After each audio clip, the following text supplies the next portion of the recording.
جھوٹ جھوٹے انسان کو دوہرے نقصان سے دوچار ہونا پڑتا ہے۔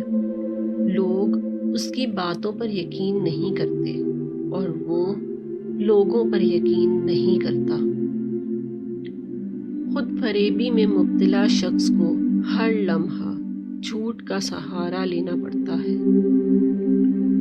آدمی کا جھوٹا ہونے کے لیے یہی کافی ہے کہ وہ سنی سنائی بات بغیر تحقیق کے آگے بیان کر دے۔ بات بات پر قسم کھانے والے لوگ جھوٹے ہوتے ہیں۔ ایک کہاوت ہے کہ جھوٹ کا سرا کہیں نہ کہیں جا کر پکڑا ہی جاتا ہے۔ جو شخص روزے کی حالت میں بھی جھوٹ بولنا اور برے اعمال نہ چھوڑے، اللہ تعالیٰ کو اس کے کھانے پینے چھوڑنے کی کوئی حاجت نہیں۔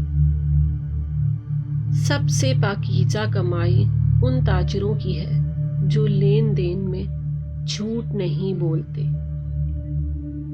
جھوٹا شخص اور مردہ ایک جیسے ہیں، کیونکہ مردہ بولتا نہیں اور جھوٹے کی کوئی سنتا نہیں۔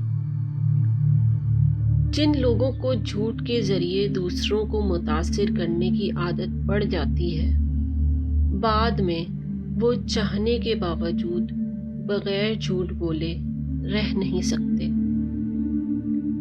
ایک جھوٹ بولنے سے بچنے کا مطلب 100 بار جھوٹ بولنے سے نجات ہے۔ جھوٹ بولنا سچی بات کہنے سے زیادہ مشکل ہے۔ سچ بولنے کے بعد یہ یاد رکھنے کی ضرورت نہیں ہوتی کہ آپ نے کیا کہا تھا۔ جھوٹ مت بولیے، اس سے آپ کا وقار گھٹ جائے گا۔